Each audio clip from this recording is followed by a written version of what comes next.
Okay.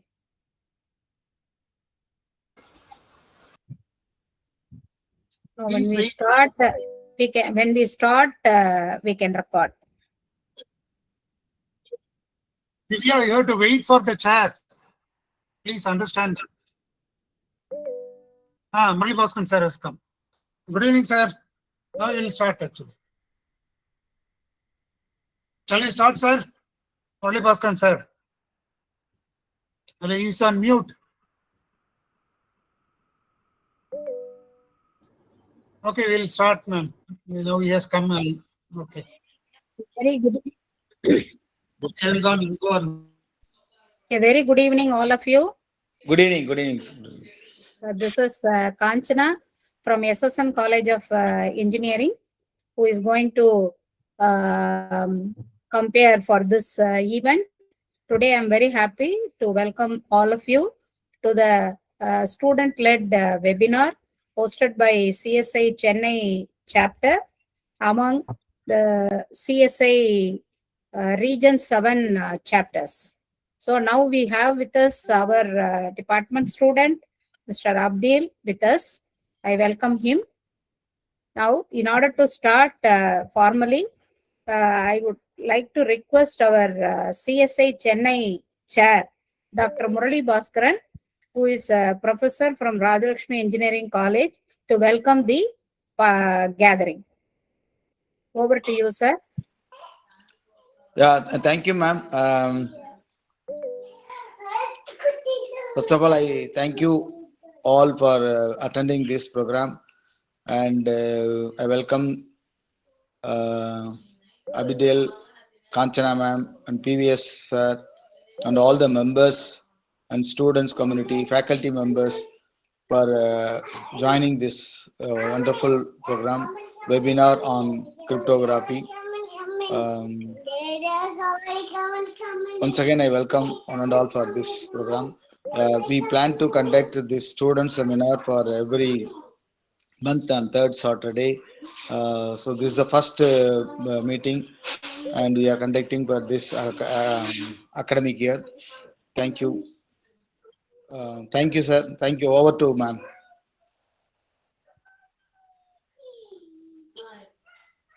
Thank you, sir. What is the student-led webinar?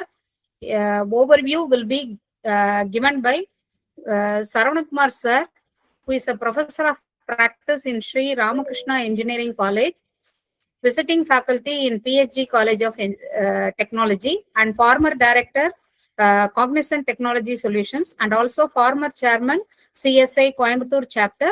I welcome you to talk a few things about the initiative student-led webinar, sir. Thank you so much, Dr. Kanchana. Iniya Malai Vanakkam. Good evening, everyone, and a warm welcome to our CSI Region 7 monthly student-led webinar series, which was launched last October and has been successfully continuing every month.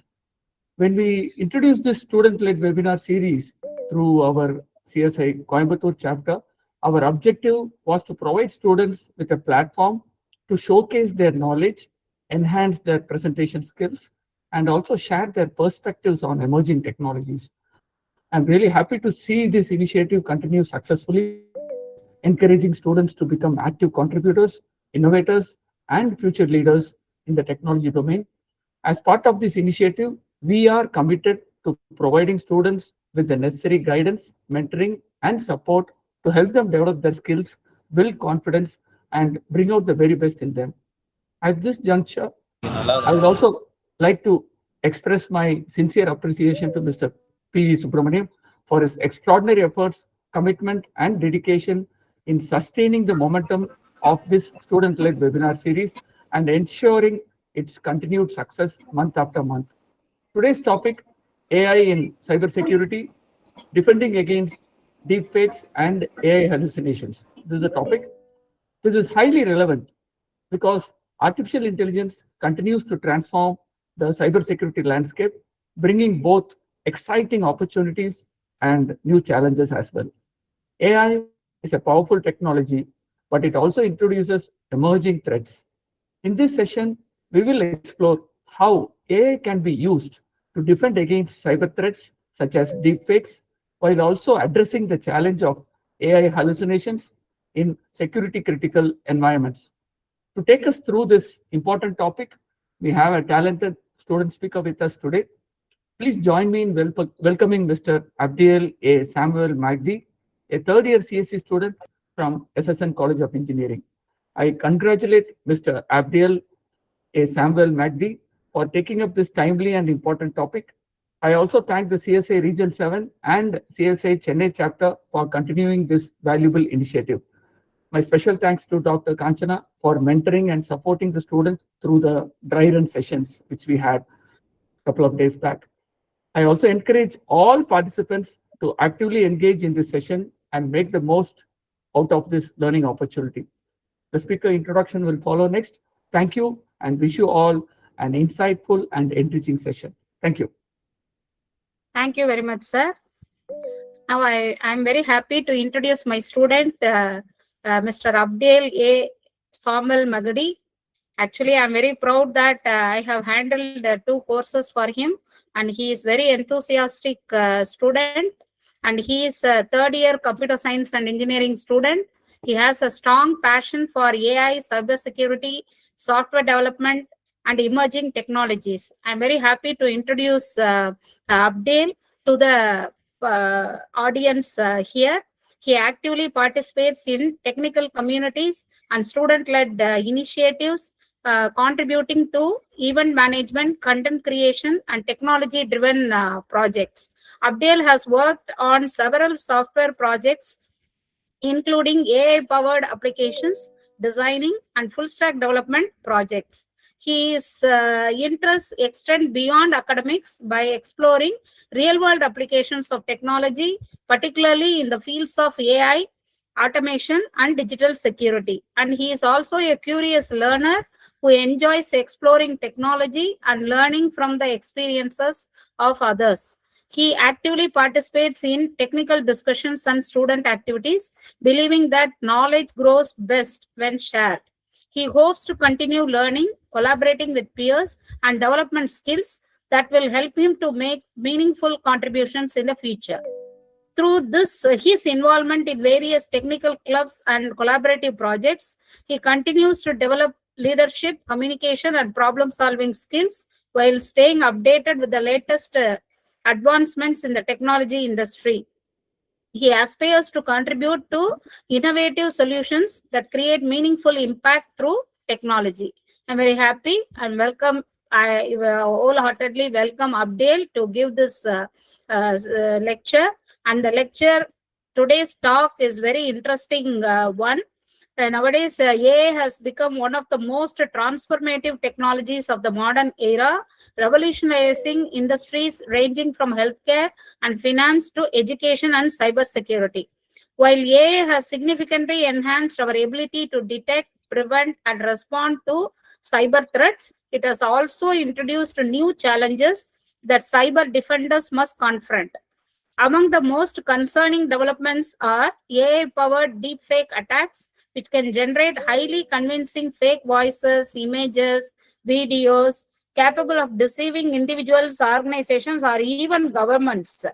So today's talk explores both the opportunities and risks that arise from growing integration of AI into cybersecurity.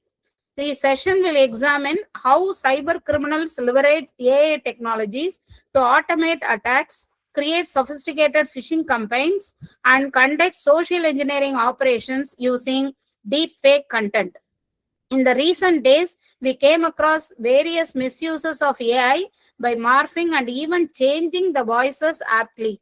So, by understanding both the offensive and defensive applications of AI, participants will gain valuable insights into the future of cybersecurity and the strategies needed to build secure, reliable, and trustworthy AI-powered defense mechanisms in this digital world. Also, he is going to give the impact of this and several certification courses so that the students will be benefited out of that. Now, I request Abdiel to take over and give his talk. Abdiel, you can share your presentation. Yes. Thank you, ma'am. Thank you, sir.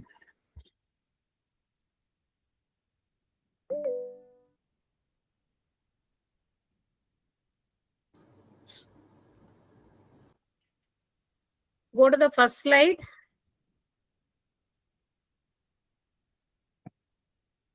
Yeah. So, Yes. greetings to one and all present here. This is Abdiel, and I'm from SSN. I'm doing my third year computer science and engineering. So, today we're going to see about AI in cybersecurity, defending against deepfakes and the AI hallucinations. So let us look into the agenda. First, we'll start with the technology evolution of how various evolutions took place and the different types of evolutions that we had in the previous decades, and why cybersecurity matters in the world that we live. Abdiel, are you sharing your screen? Are you sharing a video? Yeah, now we are able to see you. Are you sharing the screen as well? So that Yes, sir. Yes, sir. Please go ahead. Yeah. Thank you. Screen is visible. Audio also good. Okay. And then we will move on to the evolution of cybersecurity. Then we will look into the real world case studies of the various cyber attacks that took place in the recent past years. And we will also look into about the modern AI powered cyber threats, the AI for cyber defense. And then we will go to the future of cybersecurity, how it will look in a matter of time of 10 years or so. Finally, we will finish it off with the career roadmap and the various certification courses that would be useful for our personal growth. So let's jump into the evolution of technology. So before I talk about AI revolution, let us jump a few decades back. Before the AI revolution, we had the smartphone revolution, and before the smartphone revolution, we had the internet revolution, right?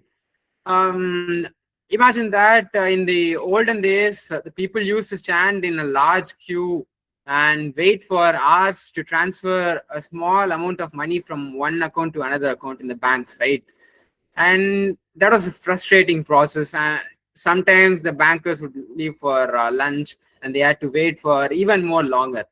But then after the introduction of the internet revolution, this issue was somewhat, not entirely solved, but it was a bit solved. Like in the earlier days, when we had to transfer money from the Indian account to an overseas account, it almost took like a few days, 2 to 3 days, to be reflected in the receiver's account and so on. But after the smartphone revolution, a big change came into this world, right? We do the banking transactions and all these things just by a single click, by just entering our PIN number with the help of UPI, right?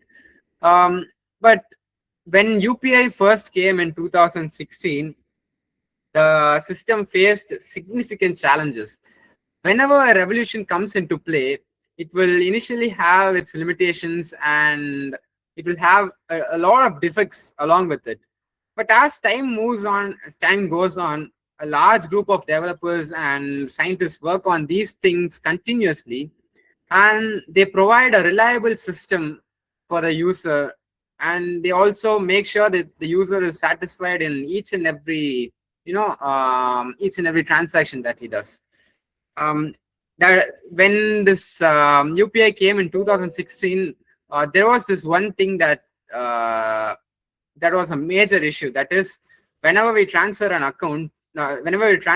money from our account, it may go to a black space, which is kind of, that is not a certain state.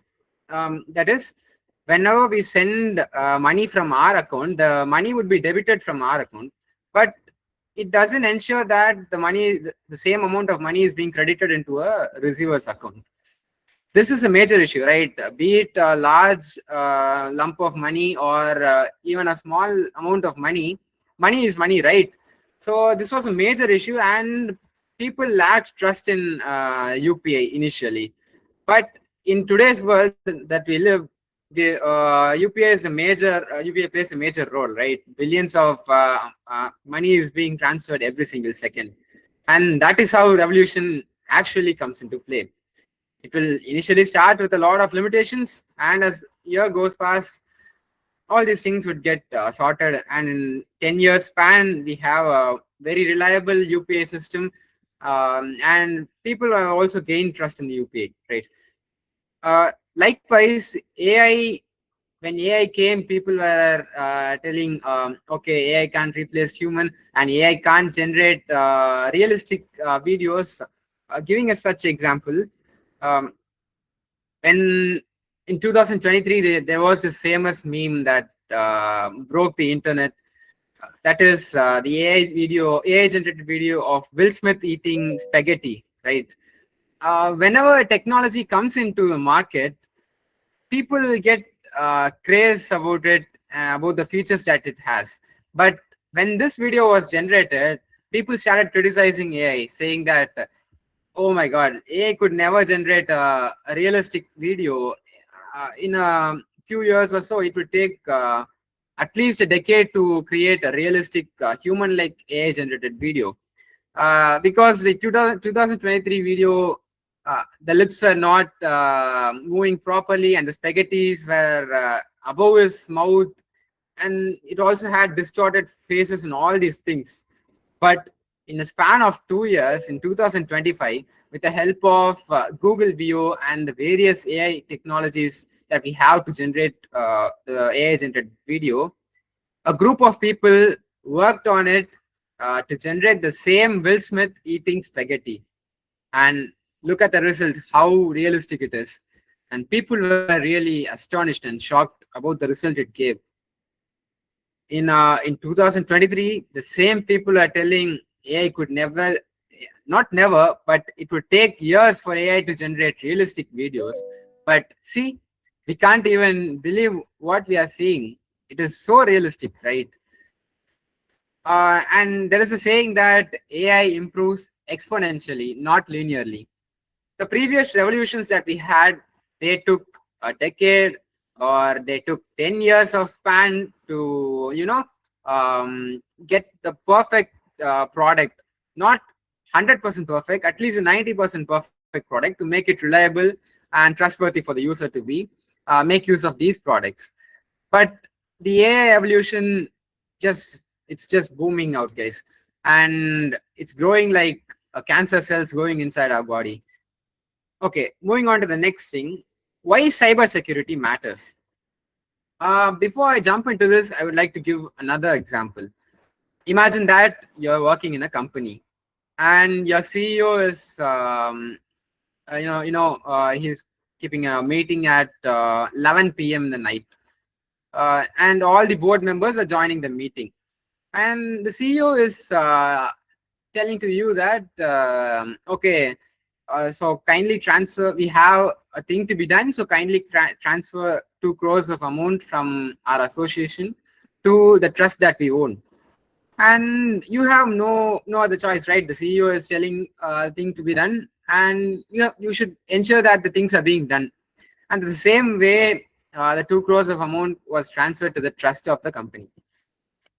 The next day in the morning, when the CEO enters the office, and they had another meeting with the board members in real world, the CEO was totally shocked by just seeing the transaction and what happened in the history, because he was not aware of the 2 crores being transferred from their official account to a trust that they own.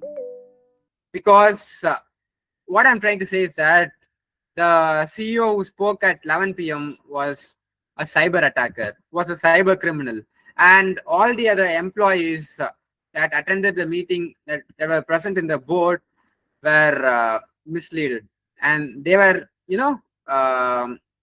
cheated by the cyber attacker. He made use of the deepfake attacks, and the voice was exactly the same. The video looked exactly like how the CEO looked, and to the note, the behavior of the CEO was also exactly the same. it matched entirely, guys.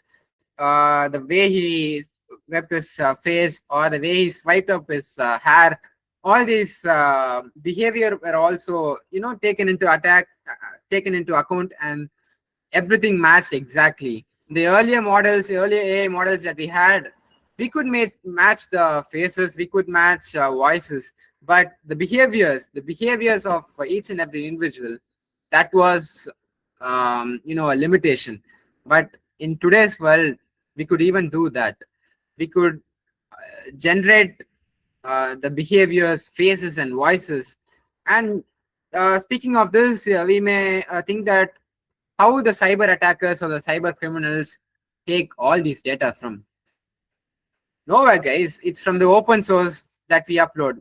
It's the data that we give in the LinkedIn. It's the data that we share in Instagram, Facebook handles, and even in companies, the employees make use of ChatGPT. I'm not telling it as a complaint, because it's really a productive way for the documentation and all these works. The professionals just upload the documents that they are working on, and the official private files or sensitive data, they upload it to the GPT, and they tell the GPT to generate a documentation or do this and do that. Doing such things would leak sensitive data, and we should ensure that, and we should always be conscious about what we are uploading and what data we are giving to the open sources and all these things. And when in 2023, people were telling that AI is differentiable. AI, we could differentiate AI from real world. But in 2026, there is this saying that, can we still trust what we see? See how world has changed, how AI has evolved, right? Can we still trust what we see? Okay, moving on to the next one. The evolution of cybersecurity. The traditional cybersecurity system. Okay, before getting into this, let me just ask a few things. In this world, what is the identity that I carry? An identity that says, okay, this is Abdiel, and he is living in this particular place, and his age is this, and all these basic data and all these things, right? What is the thing that holds my entire details, or is used as an identification? We have Aadhaar card, PAN cards, and all these things, right? But in the digital world, what is the identity that we have?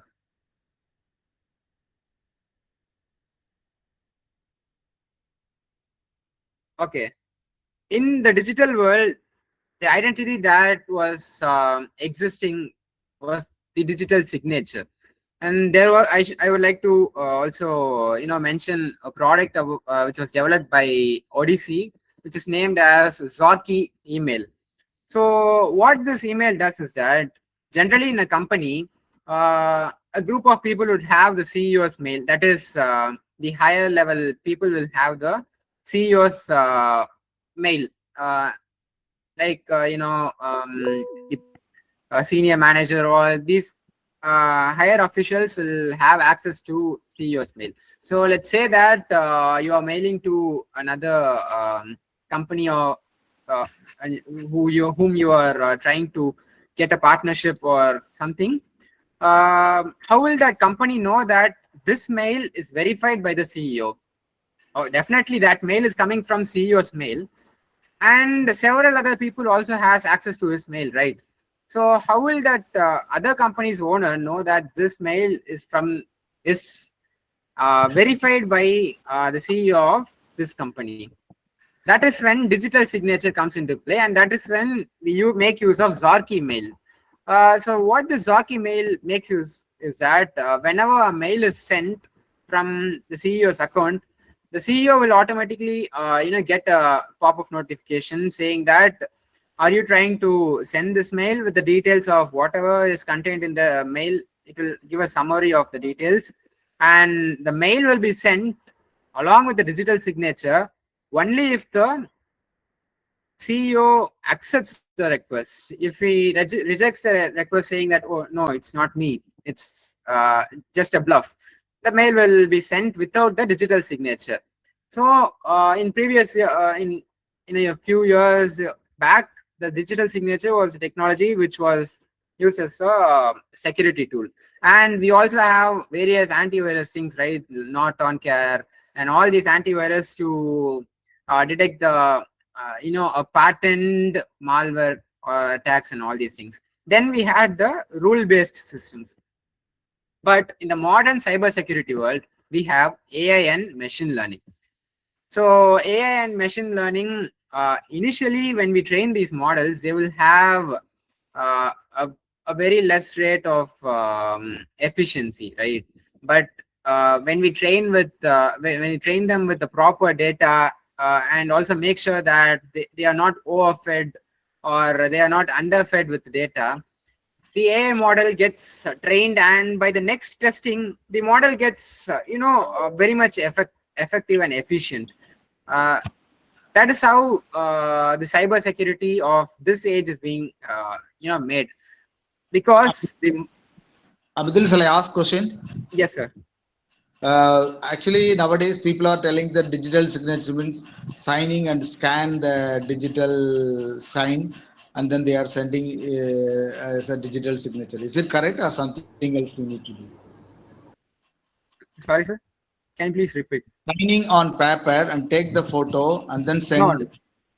No, sir. What do you mean by digital signature? So digital signature is not actually a signature. It's like we have in let's say Instagram, we have the blue tick, right? So whenever we get a verified, we say it as a verified account.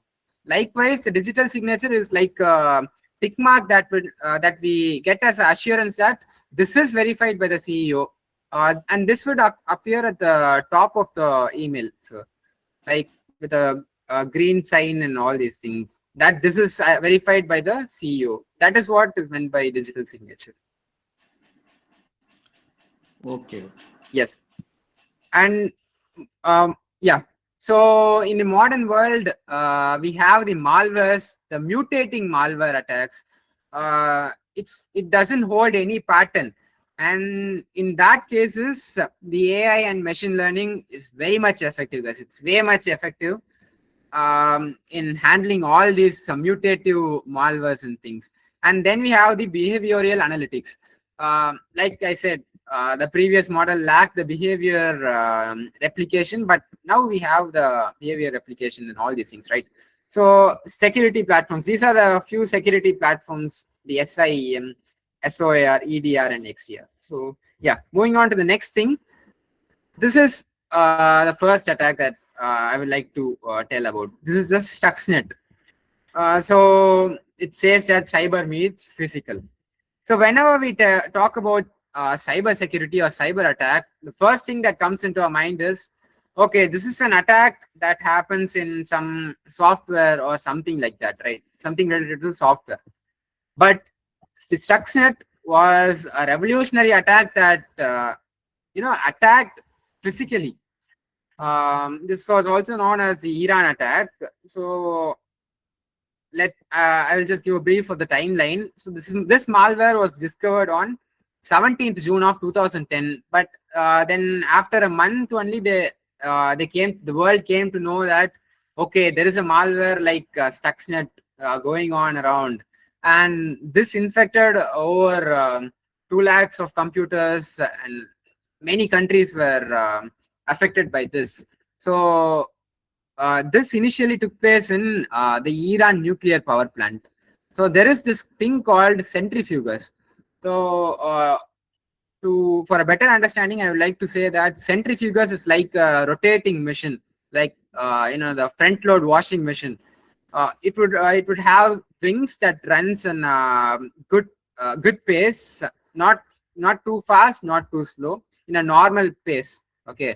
So that is how the nuclear energy was generated from this centrifuges. So what this Stuxnet cyber attackers did was, they didn't shut down the centrifuges or they didn't shut down the nuclear power plant, but instead they hacked and they took access of the control, the speed control of the centrifuges.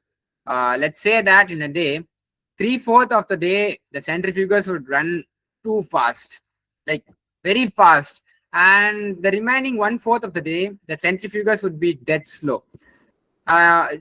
In machineries, when something like this happens, the entire thing will get collapsed, and the efficiency and the entire, the maintenance would become drastic, and all these things would happen, right? So to make this even more better, I just want you all to imagine that you're moving in a car, okay? So the speedometer is stuck at 60 kilometers per hour, but you're actually driving the car at 120 kilometers per hour. So you don't really realize that what speed you're traveling with, right? And at the same time, a bus is in front of you and you're applying the brakes. Now, currently you're traveling with 30 kilometers per hour, but still your speedometer shows 60 kilometers per hour. Driving in such a way will reduce the mileage efficiency and will also, degrade the age span of the cars that we own, right? That is what happened exactly with this physical attack. The nuclear plant was shut down for 2 years, and it was, $100 million USD loss that happened, which is just pathetic. And this is the first time people came to know that cyber attacks can even happen physically, not just in softwares and things. And moving on to the next thing, the AI-powered cyber attacks. So, as I already said, the the cyber attackers make use of the open source intelligence, that is the OSINT. What is the open source intelligence? The data we post in the social media, and like I said, the contents we give to the open source like GPT and all these models. So what all these things are all about, let's see about it. AI phishing. So initially, whenever a spam mail came, we could easily differentiate it, right? It would have a lot of exclamatory marks, and it would also contain emojis in the middle, or it would say that grab your seats immediately, only 2 seats left, or it would say flat 90% offer, and all these things, right? Spam mail had a pattern, and we could recognize that exact pattern. But the spam mails that we receive in these days, it's just, it's nearly human type. We can't differentiate that and say that, okay, this is a spam mail. And there was also this case that happened recently. There was this organization that manipulated the Microsoft's official mail by just changing M, that is Microsoft's M, with N. And people like us would not identify those things at the first glance, right? And we fall into the traps of the cyber attackers. So what I'm trying to say is that AI phishing is just, they are playing with all these things, and it's really super hard to differentiate spam mails and genuine mails. So we should always be aware and, aware of what is going around, and read the entire thing, and also make sure that we check the email address from which we get the particular mail. And moving on to the intelligent malware. As I said, the intelligent malware is something that is a mutating malware. So in the earlier days, we had the antivirus for a specific pattern, and this antivirus would stop that particular patterned malwares. But this intelligent malware will mutate, and what it does is that we won't get a particular pattern. There won't be a pattern in each and every attack. In attack 1, it would have used one pattern, and that pattern would be completely changed in the next attack that it goes. And it's just super hard to predict how it's going to mutate for the next thing, like how we had the various mutations of coronavirus we had earlier, right? And next we have the business email compromise. This is also called as a BEC. Likewise, we have the emails from HR, coming from HR, saying that you're having a hike, or your working span in this company is coming to an end, or some mail like that. And the tone of that mail is following the exact tone pattern of how the HR would have said. Each and every people will have a different tone of texting, right? I use a lot of exclamatory marks at the end of each and every sentence, showing my excitement and all these things. Likewise, each and every HR will have not only HR, each and every person will have a different style of writing and all these composing things. AI is taking track, and it is recording all these details, and it can generate a spam email or a bluff email with the pattern that you have, with a pattern that a common man has. Earlier, AI was replicating only celebrities and all these people, but the AI that we have currently could generate even a common man, could replicate even a common man's activity. And credential stuffing, going on to this, the AI people say that with the help of AI, we can easily protect ourselves from the cyber attackers and all these things, right? But we also have to remember that the cyber criminals or the cyber attackers are also living in the same world that we live, and also they have the access to all the AI technologies that we have, and they even have a better knowledge of okay, I can attack this guy at this point and he will fall into the trap. So it's not that we have good technologies and we can escape from all these things. Cyber attackers can also make use of good technologies to attack and lead it into a negative thing. So what is credential stuffing is that they make use of the AML models to keep track of all the passwords, run various combinations of what could be. Yes, I have one question. How the attackers are identifying the victims? Is there any survey, or is there randomly they are attacking? Yes, sir. The attackers are the victims are falling as a prey when they give the data through the open sources, sir. That is how the attackers. Everybody, we are using mail ID, and everybody in mobile they are saving the password. In Yes. the email also they are saving the password, because so in such a case, how the attackers will get the survey, and who is having this data, and what type of tools they are using to get the details. Because I have my mail ID, I have my password. If somebody is get into my mail and they know what are all the password I'm using. So like that, there are millions of people they are using mail ID. How attackers will choose the people whose mail IDs are available in passwords are available in the mail? How they are doing that one? Is there any AI tool is there to search and then give attack? Or if their transaction is heavy, and they will find out the people who are doing more transaction, and that bank account should be capped or something like. Is there any survey paper? Is there something like? Okay, sir. So yes, I would like to answer the question. So how these victims are being traced? So it's like picking up one person from a million, but it's not really like that, sir. It's like the cyber criminals are also doing a service too, sir. In our current years, we have cyber criminals.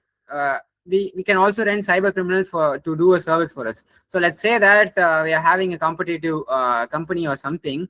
They will look into the activities of each and every employee working in that company, and at some point they will find some loopholes. It is how they extract the the details and all the sensitive data of the company and that particular person. there is no specific AI tool like you asked to extract the details and stuff. But there is one thing, sir, that is a Tor, the onion router, which I would tell about in the upcoming slides, sir. So it's like anonymously making use of taking data and making use of it in a wrong way, sir. I will tell about it. Thank you. Sorry for the interruption. Thank you. Yes, sir. Thank you, sir. Yeah, I think I request to all of you, let us continue with the session and let us park our questions towards the end so that he'll be able to complete it and we can proceed with the questions. Thank you. Okay, then moving on to the credential stuffing. Like I said, they make use of the AI models, and we all have our, many of us will have birthdays as our password. And we say that we make use of the same password. I would like to ask a question. How many of us make use of the same password for multiple accounts? Even I make use of the same password. We follow this pattern because we think that we will forget the password of, oh, I will forget the password of this particular account. Or, yeah, I could see many hands raised. Thank you. So, yeah, we make use of the same password and we use the same pattern. We are making the jobs of cyber criminals easy, guys. They can, whenever they, crack one password, they can take the access to all the other accounts that we hold. So let's make sure that we have unique passwords for different accounts that we hold from today. And next is the adversarial AI. So the adversarial AI is like a manipulative AI system. Like sir asked, this is like an anonymous system where we can't really track the cyber attackers. So when I talk about anonymity, I would like to bring in the TOR. So what is TOR? TOR is nothing but the onion routing. So let me just explain this thing. Imagine that this is the user and this is the destination. So destination is nothing but some website that we are trying to access. So initially, the user will give that www. and the website link, and he will click it, right? That is how the traditional way of accessing a website would be. But in this method, the user will send, okay, I need to access this particular destination, and this data will be transferred to the entry node. And the entry node will hold the IP address of only the user, okay? And then the data would be sent from the entry node to the relay node. The relay node will contain the IP address of only the entry node, and this will not know about the origin node, which is the user node. The relay node has no idea of where this comes from or which user is trying to access this destination or something. Then the relay node will move on to the exit node. The exit node will only contain the IP of relay node. It will not know about the entry node and the user. And finally, the destination is reached. So what I'm trying to say is that when we reach the destination, the particular website will not know which user has accessed this particular website. They won't really know about the IP address or any personal details of, okay, this user is trying to hit the API of this particular website or something. So what is the use case of this? When I first heard about this thing, one of my friend mentioned about this TOR, and when I first heard about the TOR, the first thing that came into my mind was, oh my god, cyber criminals can make use of this technology and crack all the data and run away with no identity of them being revealed out to the outer world, right? But this TOR is being made use for a very useful technology, guys. That too for journalists. Imagine that you're a journalist and you have to make use of the technologies that you have and read a lot of blogs, visit a lot of websites about the case that you're investigating or that you are working on. this is a long, tiring process, and at that point, we have to ensure that the journalist's personal and private data are not being shared, right? We can't really give assurance that every blog or every website is secure and they won't contain any malware or something. So they make use of the star, the onion router, to access these websites and get data from those things in an anonymous way. That website will not know anything about who accessed this and all these things. So that's a very useful use case. And then we have the whistleblowers. That is, whenever a thing or a bad a loophole is being found out in the technology. To give an example, I can say that we are studying in a class, a group of class, okay, and a group of people are studying with us, and a boy brought a smartphone to the school, and you are the leader of the class, and you're trying to warn the boy, and he is not hearing to what you say. So you're giving the information to the class teacher, that saying that, okay, ma'am, this particular boy has brought the smartphone along with him. So at that point, what will happen? A rivalry will rise, right? Okay, this guy just showed his true face and he revealed all our things. Let's do something to this guy. And a rivalry will arrive, and it is the rise of revenge era, right? Your group versus that boy's large gang of people. So you would not want such a caught in such a difficult situation. That is when the whistleblowers make use of the onion router for informing some a different pattern that they recognize, or something they think this may go bad or something like that. At the same time, the criminals, of course, make use of the onion router to for the malware markets and to deepfake tools, or to fetch information, like how like sir asked, to fetch information and not reveal the identity of the cyber criminal to the outer world. So everything that we use, there's a saying, right? Every coin has two sides, so head and a tail. Every technology that we have and see will have its merits and demerits. It is up to us of how we make use of the technology and capitalize the maximum out of the technology that we have. So this is another attack, that is the MGM cyber attack that happened in Las Vegas. This was a very recent incident that happened between 10th September 2023 to 20th September of 2023. So what really happened in the MGM cyber attack was the Black Cat.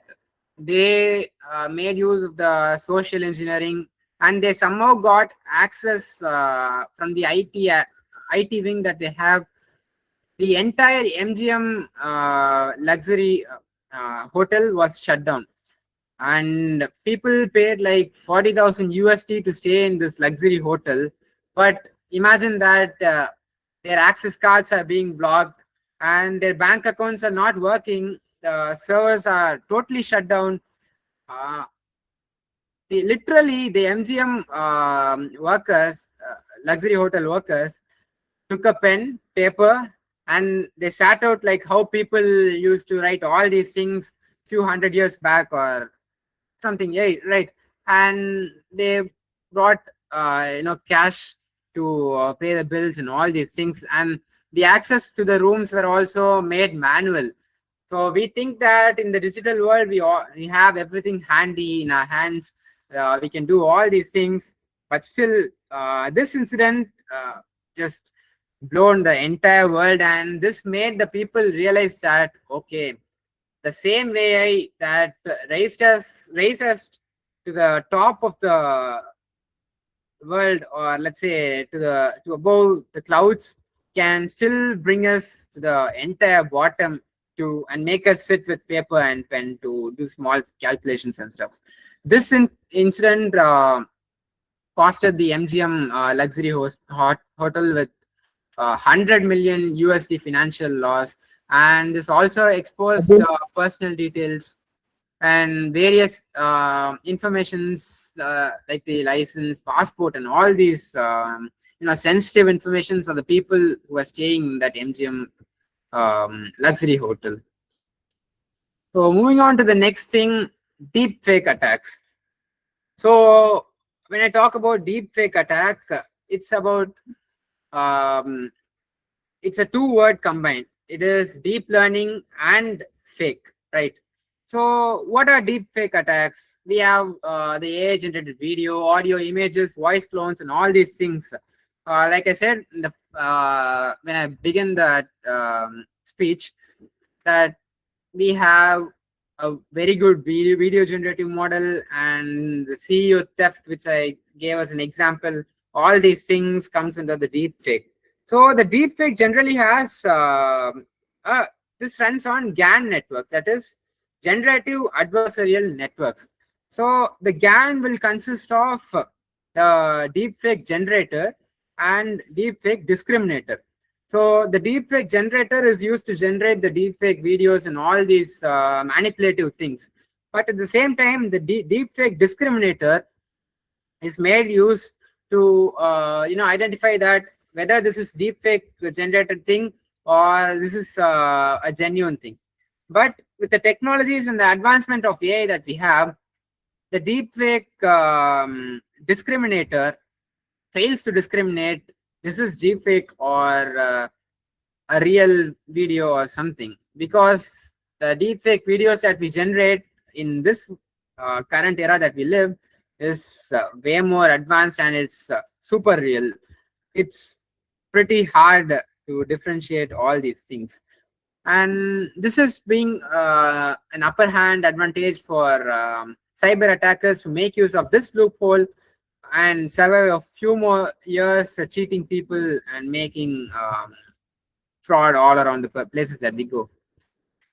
And deepfake case studies, as I said, the fake executive calls that we get, what we see, we can't really believe everything that we see until we feel it, right? So that's what I said. Don't automatically trust your ears or eyes until you feel it. So next comes AI as a cyber defensive weapon. So talking about this, I will start with threat intelligence. So threat intelligence is nothing but the AI analyzing a particular, predicting this particular point could go wrong, or there is a loophole here and there is a possibility that the cyber attacker could make use of this and capitalize the maximum out of the loophole that we have. And next comes the malware detection.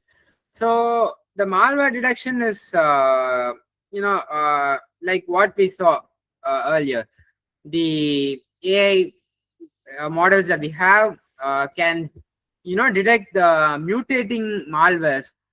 Earlier antivirus could never detect the mutating malwares, right? They needed a pattern to analyze and learn things. But the AI/ML models are trained with what are the patterns and behaviors of the mutations that they go on, and they predict and destroy the malware that mutate for the next attack that they go on.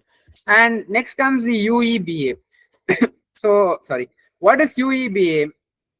User and entity behavior analysis.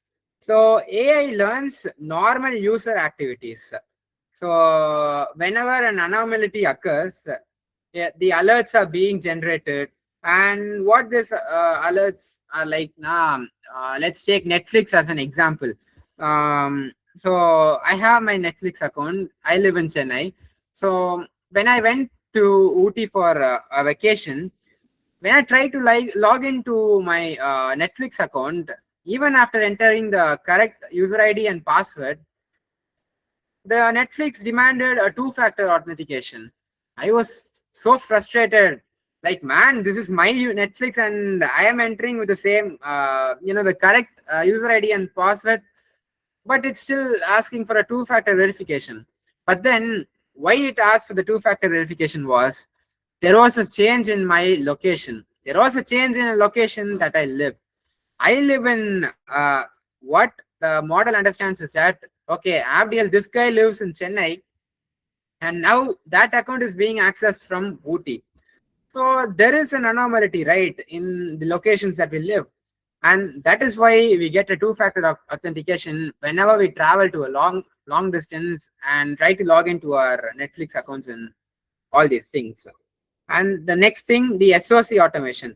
So the SOC automation is like it is also termed as the cybersecurity control room. What is a control room?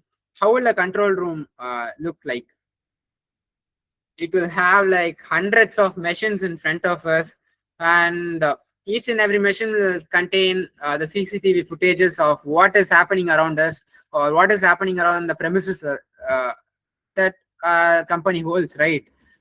So SOC is exactly like that. It will contain, it is used to detect the anomaly. It's like sitting in front of 100 televisions in front of us, and it will detect that, okay, this anomaly is present in this particular mission, and this anomaly is being detected in this thing. And all this data and details will be analyzed and processed, and this is what SOC automation is all about. All these processes will be done automatically.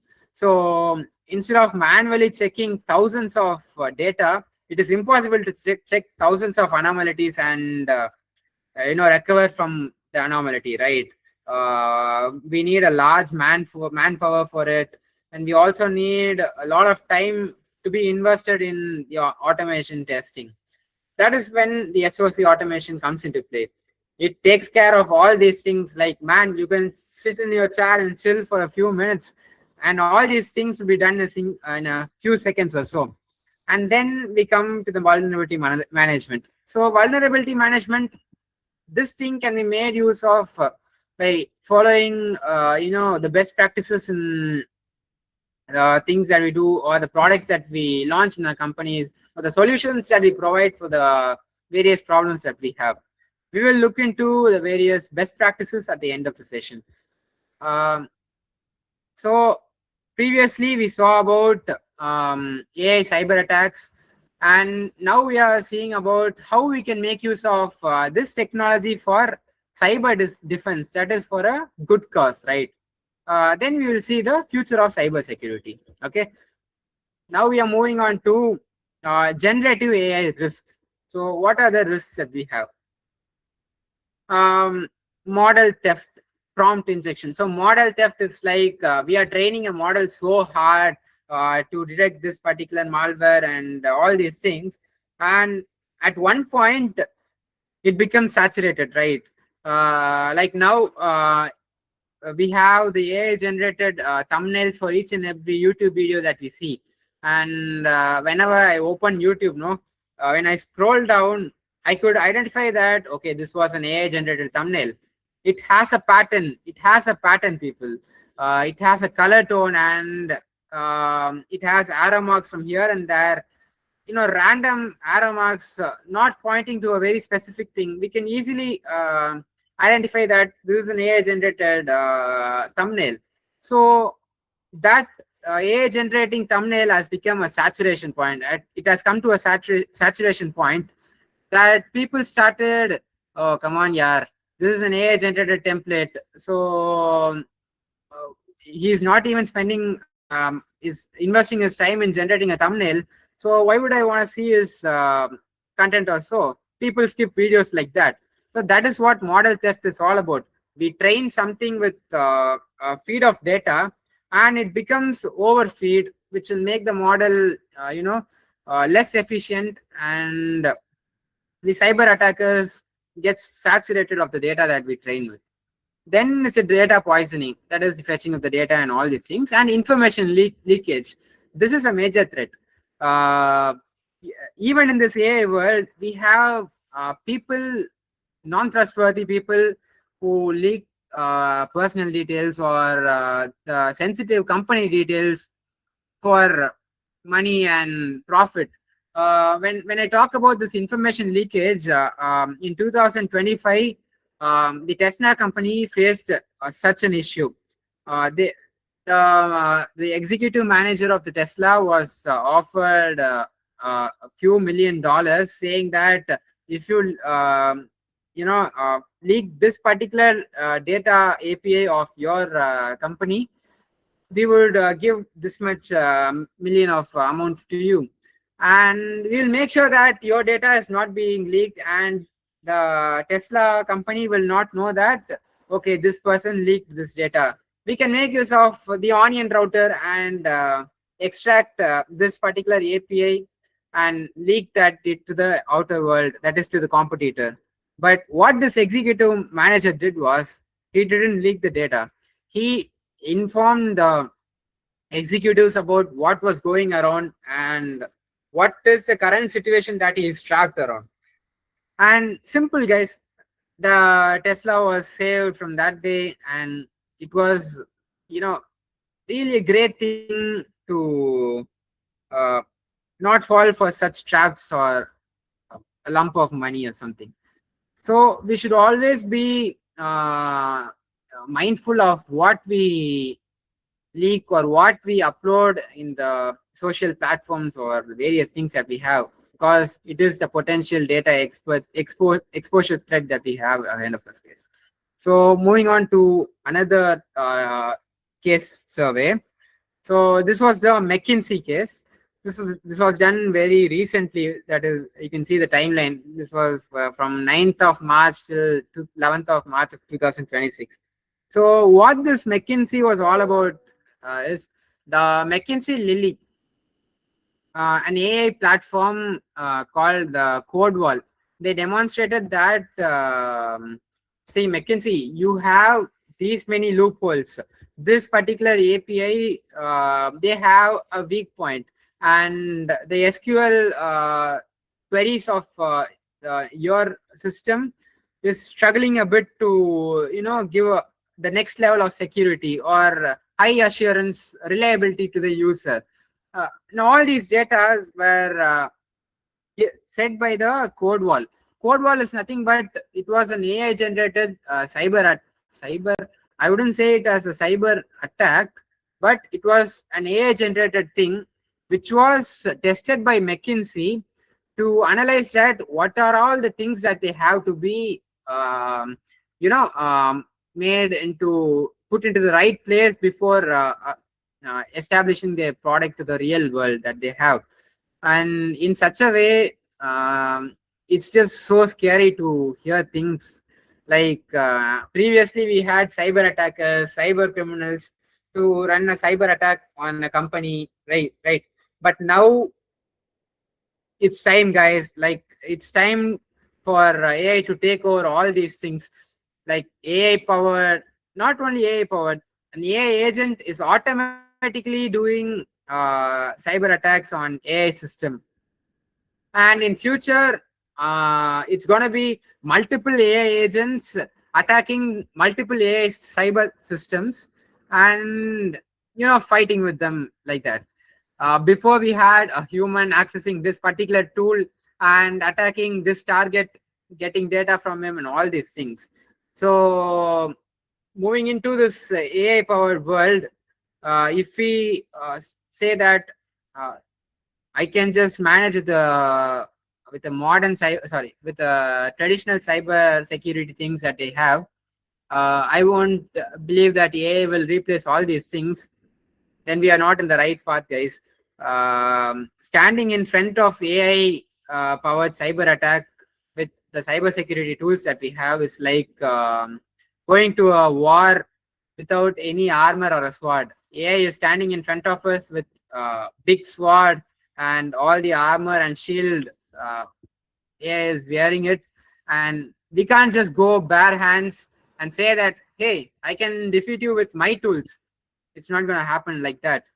We have to make use of AI powered items and AI agents to defend the AI cyber attacks. And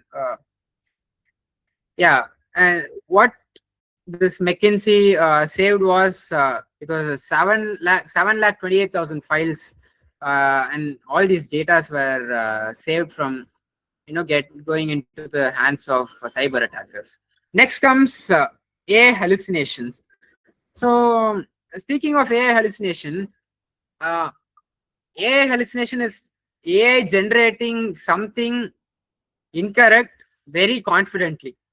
Okay, it's like when an interviewer asks us some question that we don't know, we keep our face very confidently and we maintain eye contact with the interviewer and we answer confidently, right? That is how AI is hallucinating. AI is bluffing to us. To give an example for this, let's say that I wrote a big paragraph in ChatGPT, and I'm asking to GPT that whether I could insert a small line into the previous paragraph that I have, and GPT would obviously say that we all know the response of GPT, right? It will, whatever we ask, it will say, yes, you can add this. Yes, you can add this, sir. I can do this, all these works for you in a few minutes or so. But that is not how it works, right? The particular piece of information that I'm trying to add can be irrelevant. It may be misleading or something. So that is what AI hallucination is all about, guys.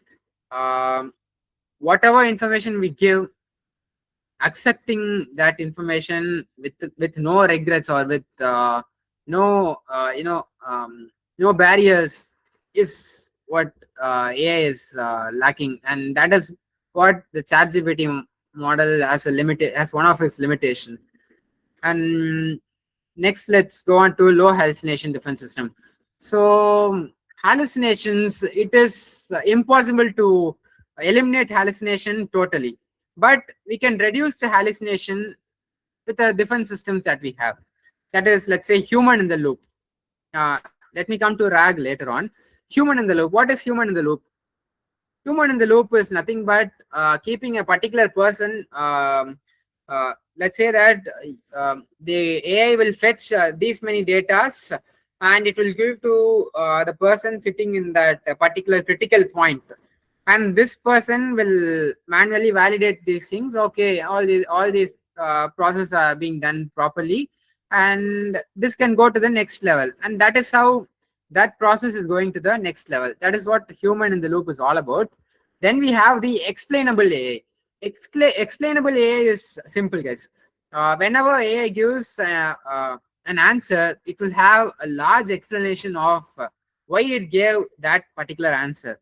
Whenever we try to chat with Perplexity AI, we get explainable answer, right? It will give large explanation for just a small solution that we have asked. So it is a transparent decision path. Then we have the multi-agent verification. There is a thing that makes use of multiple agents, that is ChatGPT and Gemini together in a same prompt, which is called as multi-AI, I guess. The name of the website is multi-AI search. So what it does is it will make use of multiple AI agents and open sources available, and it will cross-check across models so that we get a reliable solution. And this will, at the end of the day, this will give us a trustworthy AI, at least a 90% trustworthy AI. Moving on to the next thing, RAG architecture. So what RAG is all about? Relative augmentive generative pipeline. So what is relative augmented generation?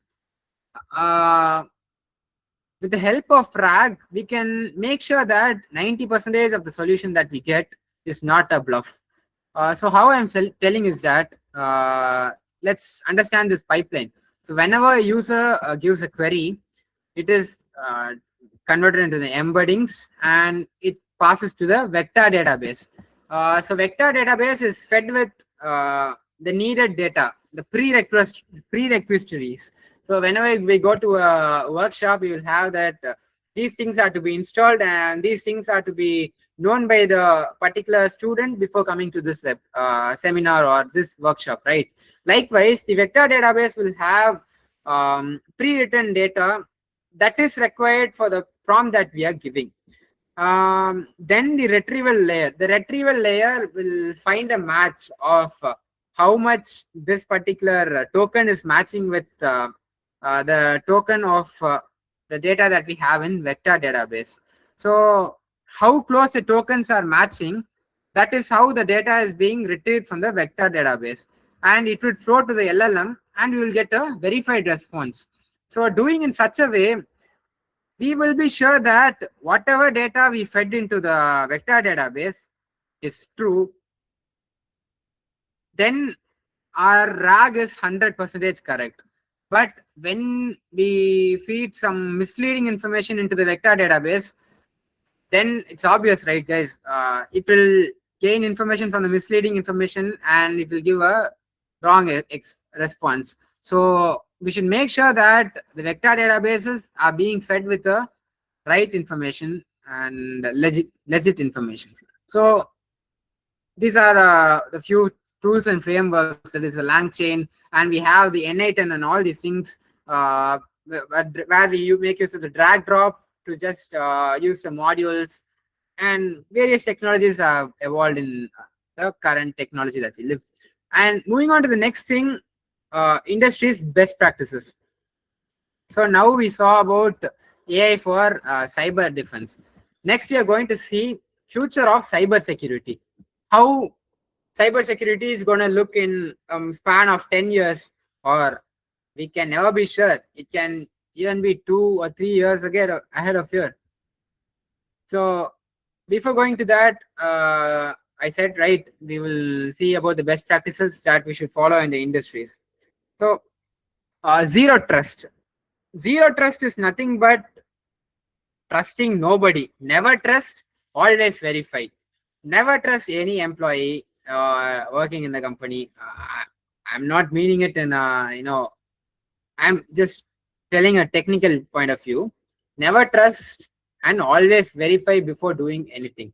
That is the first defense technology, and doing in such a way includes like identity verification and device verification. Like I said, location verification. The Netflix falls a good example with zero trust. Even though I am the same user and I'm using my particular user ID, I'm not trusted by Netflix, right? So that is zero trust. Never trust, always verify. Always remember this thing. And then we have the SOC monitoring. Like I said, it's the control panel system, right? And threat intelligence, we also saw about that. Then we have VAPT. So VAPT is vulnerability analysis and penetration test. So what is vulnerability analysis and penetration test? Imagine that you're working in a company and you're having 20 monitors, 20 systems working with. Okay, and you have system A, which is the controlling system for all the other 19 systems around you. And all the 20 systems are connected to one particular server, same server.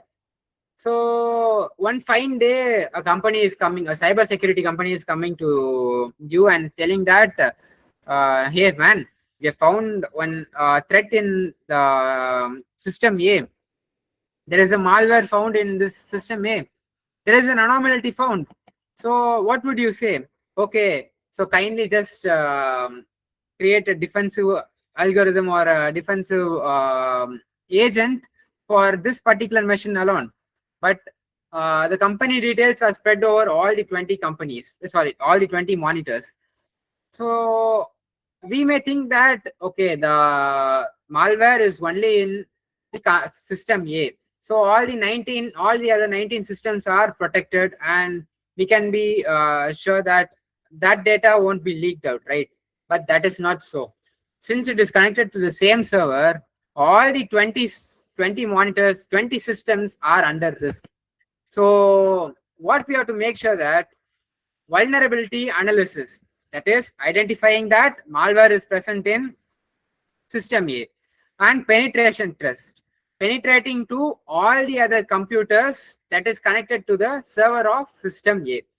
and making sure that all the systems are in a secured situation. That is how the VAPT works.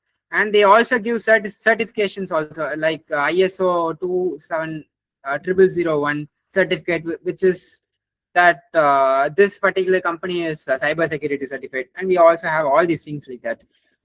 Then we move on to SSDLC. So SSDLC is a simple thing that they make use of these technologies. The SSDLC is okay. So moving on to the SSDLC, we have all these technologies. That is the Microsoft's AI agent, and the next thing. This is the Firefox model, and this is Microsoft's thing. And we make use of these things to fight the AI powered attacks, and this is a best practice that we should do in the incremental way of developing time itself. We have to make sure that all these things are being covered in the incremental way, and at that point itself we have to make sure and find these loopholes, possible loopholes that could happen. Then we have the defense in depth. Like I said, this is similar to VAPT and incident response. Whenever we find an anomaly, we get a security alert and things like that. So the modern security that we have is people plus process plus technology. Earlier we had only people. Now we have this process and the technology added on to it. This is a best practice we have to follow in the tech industries. Then this is the future of AI cybersecurity, of how it's going to look. The current SOCs that we have are human driven, and it's super tiring, guys. Like identifying thousands of anomalies manually is super tiring. So when we make use of autonomous SOCs, they will get a job done in few seconds. Like be it 1,000, be it 10,000, be it lakhs, all these anomalies will be fixed in few seconds. That is how the autonomous SOCs works. And deepfake detection, we have a new model. We will have a new model for detecting deepfake, which is almost real matching deepfake generated videos that we have in this generation, like how we had the Will Smith thing, right? And then we have AI threat hunting, which is generally like detecting this part as a loophole, like how we saw the example of McKinsey, right? AI was finding this particular loophole. The future is near, guys. Yeah, we got the future technology applied in 2026, right? And then we have the agentic security. Like it's also similar to the McKinsey. We can train our own bot or our own security system to make sure that no anomalies are being detected or being found out. And then we have the quantum resistance crypto. This is a very interesting topic to speak about. So quantum computers are the next future technology that we have in the computer industry, right? So speaking of quantum computers, the normal PCs that we use in this era, they will have some anomalies or some threats, which is a big threat for quantum computers. So when we transfer from our personal computers to quantum computers, when we transfer the data from this to that particular threat will shut down the quantum computers entirely. So we cannot be like lethargic saying that, okay, we don't have a quantum computer now, so I can be free and I don't want to care of the threats that is for a quantum computer. So threat is a threat, guys. So a threat for PC is also a threat for quantum computers. So we must make sure that our PC doesn't contain any threat that is also a threat for a quantum computer, which is our future technology. And self-healing networks, as I said, it's like the autonomous SOCs. Whenever anomalies occur, they heal on their own. That is how it works. So SOC as a service. This is the next thing that we are going to see. So let's say that the autonomous SOCs are yet to come, right? So SOC as a service is a field of work that we have in the current industry.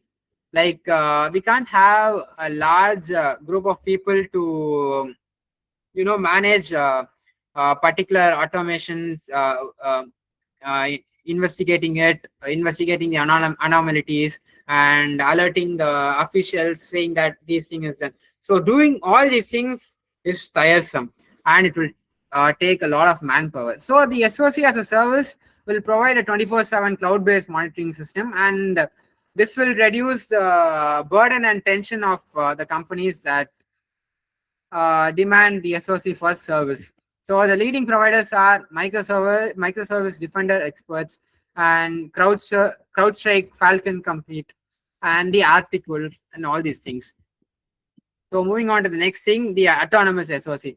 Like we already see, we'll just see this difference between both the traditional SOC and the autonomous AI SOC. So traditionally, we had the manual alert review. Now we have AI triggered automatic review. Earlier, it took like 8 to 24 hours to give a response, because it was every single process was done manually, right? Now we have the response in seconds, and this was human dependent. Now we can have it for 24/7. Previously, it was reactive defense. That is, whenever a threat occurred, it's not a prevention before cure. It was after taking medicines after we get a fever or something. But the autonomous AI SOC is like proactive threat hunting. So always prevention is better than cure, right? So we should ensure that we follow the best practices in all process that we do. And this is a major topic. Now we saw the future of cybersecurity. After completing the cybercrime as a service, we will move on to the various certification courses and the opportunities that we have as a cyber security engineer. Cybercrime as a service, CAAS. So what is CAAS? So let's say that I am running let's say I am running a product-based company, that is I provide solutions and I do testing for various company products and things. Okay, so I am doing it for this particular cost, and my competitor is doing it in a cheaper cost. But at the same time, my opponent is having a loophole that I am able to detect. But since I am not a cyber criminal, I can't just get into that thing, right? So this is a really bad thing, guys. We can make use of cyber criminals. That is, we can pay the cyber criminals to attack that particular loopholes and gain advantage for our company. But this is not, a really positive approach to make a company grow or something. But still, cybercrime as a service is being followed in many places. Like I said, in the Tesla company, that was a cybercrime as a service, right? Like CAAS, we have SaaS. SaaS is nothing but the security as a service, cyber security as a service. So like cyber criminals, we also have cyber engineers who work regularly on defending our system and making sure that everything is running reliable. And then we have, this is how the CAAS workflow will look like. The developer will create malwares and they will list it on dark web marketplace. Dark web is nothing but the onion router network, which is you won't know who and where it comes from. Then the affiliate purchase services. The affiliate will purchase that particular service, and he will say that, okay, you have to attack this particular victim, and that victim is being attacked, and large ransom is being paid by our opponent company to gain back his details and all his accessibility and stuff. So the revenue would be shared like 70-30. 70% would be for the company and 30% for the cyber criminals that work for us. So yeah, this is just a difference between the cyber criminal and the cyber service that we have, cyber security service that we have. Monthly malware release. This is the monthly software license that we could hold in our hands, and this is a 24/7 attack assistance, and cyber security is 24/7 technical support, right? And this evasion updates will be included, and in cyber security we will have the features updates included. And let's see a few of the current challenges that we have in the cybersecurity industry. So AI-powered phishing, as I already told, we can't really differentiate the spam mails and things. So the possible solution that we could give for this is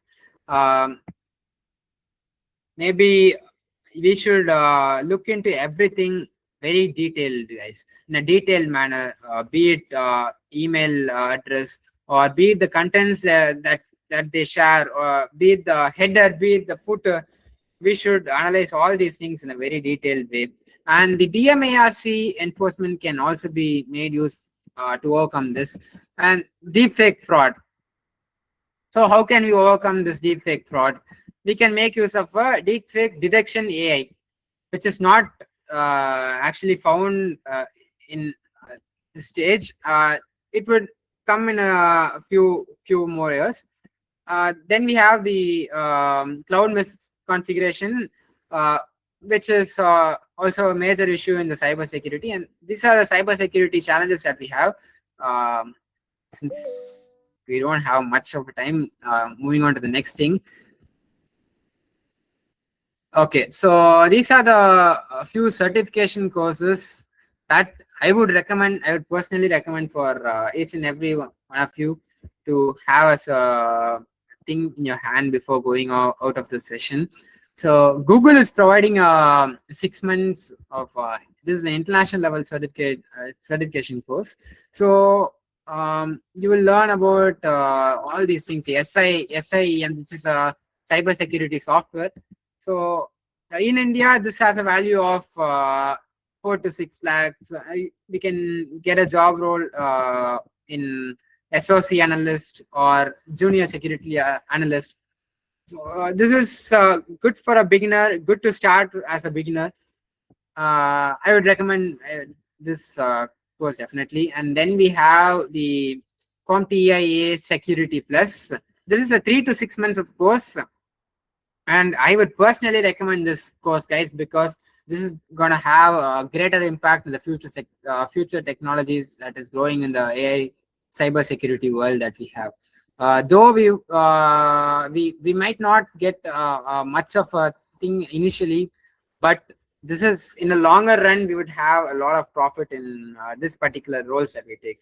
And then we have the CH. This is a 2 to 4 months course organized by the EC Council. This is an intermediate level kind of course. It also has a cost for it. That is 1,199 rupees. This you will learn about the testing and all these things of how things work, the SOCs and all these things. Then we have the CISSP. This is organized by the ISV, and this is for 3 to 6 months. This is an advanced course where you could learn about CISO, the another software tool of cybersecurity software tool that we saw earlier, right? This has a larger scale of an outlook of how these courses are going to have. This has a lot of exposure in the future market that we're going to have in a span of 5 to 6 years. Then we have the AWS security specialty, which is provided by the Amazon AWS. Many of you would have heard of this course. Many of you would have even done this course. This is an intermediate kind of level, and I personally recommend this course, guys, because AWS is a booming technology that we have in the current world that we live. So I would personally recommend this AWS security specialty. So definitely look onto these courses, certification courses, and doing these certification courses, we get a lot of opportunities, not only in India, but also in other companies and so. And we'll see a brief of the career opportunities that we have in AI and cybersecurity. We have the SOC analyst, as I already said. Then we have all these things, guys. Even though AI is replacing things, we should make sure that we take up a course and enhance ourselves with the current technology that is leading on, and make sure that we live along with the AI cybersecurity technology and survive the market. Doing such courses will make us survive for even more longer run. And so these are the few career opportunities that we have as a cybersecurity thing. Okay, so that's all for the day, guys. Thank you so much for each and everyone for paying your attention and the kind time for all this. Thank you. Thank you, Abdiel. Floor is open for questions. A great session. I think you did a deep dive into all the topics, whatever you covered. Thank you so much, Abdiel. Now, just a quick question. As a third-year student doing such great research, what specific tools, libraries, or resources would you actually recommend to other students who want to start learning about AI in cybersecurity? Yes. So, like a Kickstarter, I would like to give an icebreaker, sir. Even though we are moving in an AI-powered world, we should start from the basics. That is, from how the initial technologies work, like how I mentioned about the digital signature, right? So there is many more technologies included along with it, like the Zork email, and there are various products produced by the company named Odyssey. You can just take note of these companies and go through their products, and they will have a various wide range of products. There is also another thing that will generate, for celebrities, it is hard to manage their personal their social media accounts and all. What this AI does is it will analyze that.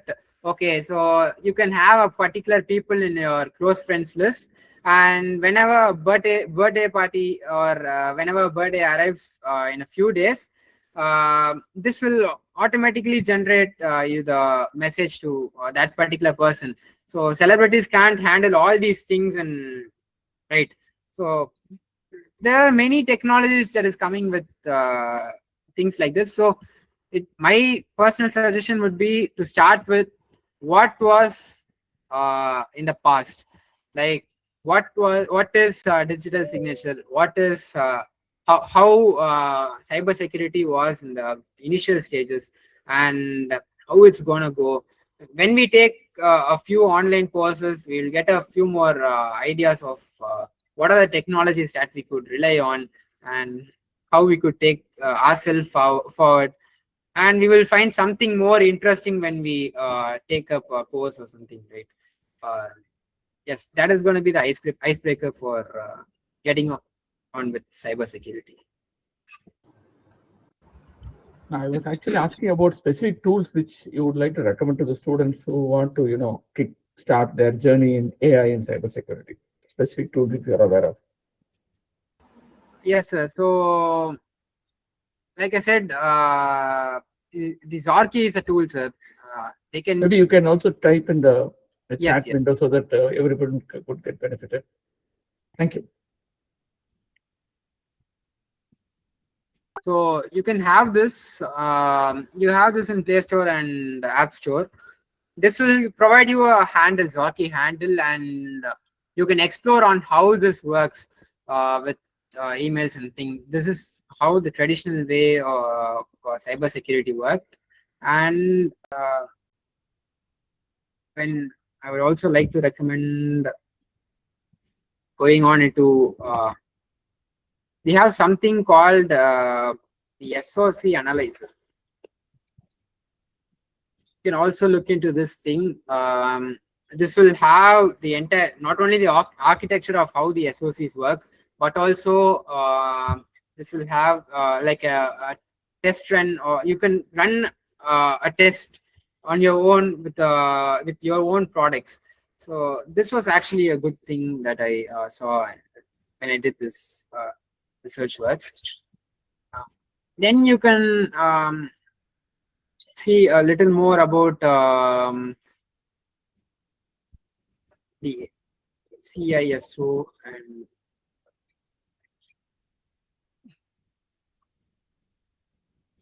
SIE.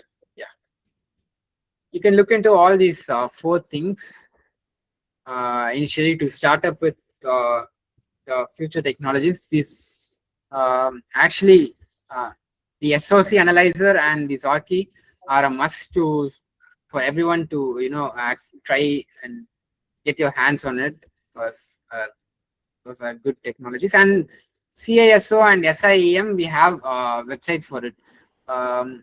They have their own tool to be used along with the manual and of how it's to be handled and things. So yeah, you can get on to these things. Okay, thank you. Any other questions? Yeah, good evening. Mayavandan here. Nice presentation and very well prepared, and explaining to such a extended hours. People were listening to you. Thank you for a wonderful presentation. And to comment on the digital signature, everyone Aadhaar card, right? You will get a green signature, green tick mark when it is original. Right? When you take a printout, before taking a printout, you can look at that. And anything modified, somebody modified, you go to the Xerox copy shop and then they change your address and all that. So the tick mark is not going to be valid. So it get a red mark. So which means the digital signature is invalid. It is nothing but your hash value of the entire document. Any small character change also, it will invalidate. That's basically this digital signature. When it comes to the tools, I recommend every one of the students, right? Assuming they have a laptop or a desktop at home. Right, install Oracle Virtual Manager OVM. Within the Oracle Virtual Manager or VMware Virtual Manager, please install Kali Linux or Parrot Linux.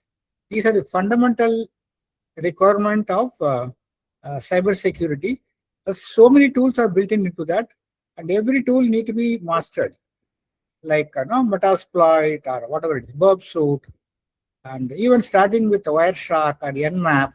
So many tools are already bundled. So all you need to install is at your home laptop or personal laptop, install OVM, Oracle Virtual Manager, then install Kali Linux or Parrot Linux. And so many other Linuxes are also there, but these are 2 things. When you talk about SIEM, I recommend Wazoo tool. Wazoo tool as a that OVA file is there. You can download OVA file in Oracle Virtual Manager and then do that. Or you can install Log360 from Manage Engine or Zoho Corporation, right?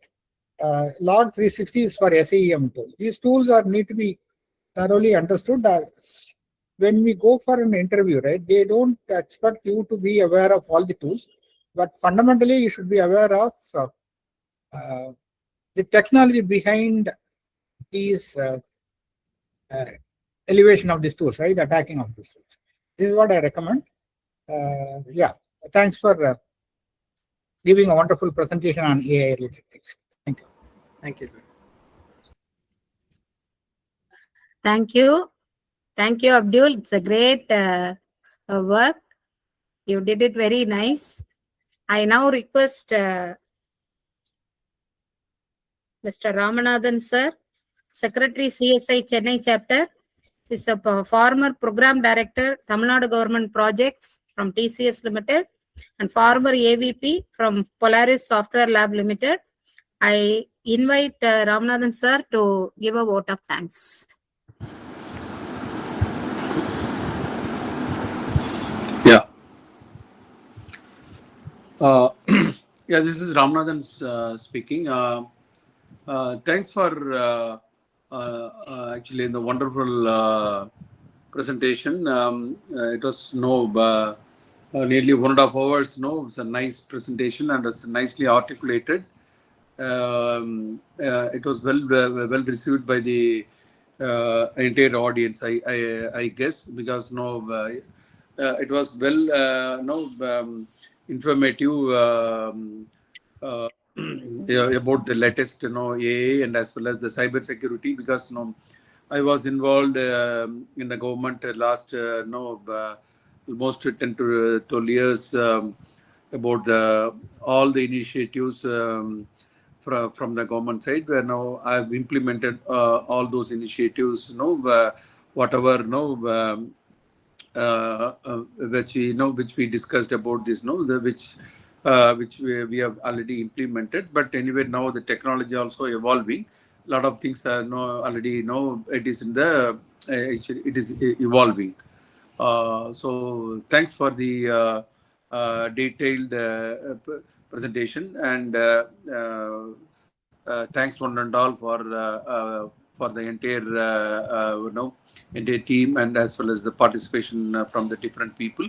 Thanks one and all. On behalf of the CSA Chennai, I thank everyone for your participation, as well as from the entire audience as well. Thank you very much. Yeah, one more question, my one in here, Mr. Kanchana Madam. Yes, sir. Are you using virtual lab in your college? Virtual lab. Yeah, I just pinged you that lab. Just click on that lab to understand it's a Government of India driven initiative. We are not. We are not using in our college. Just click on that link, you will be able to understand what it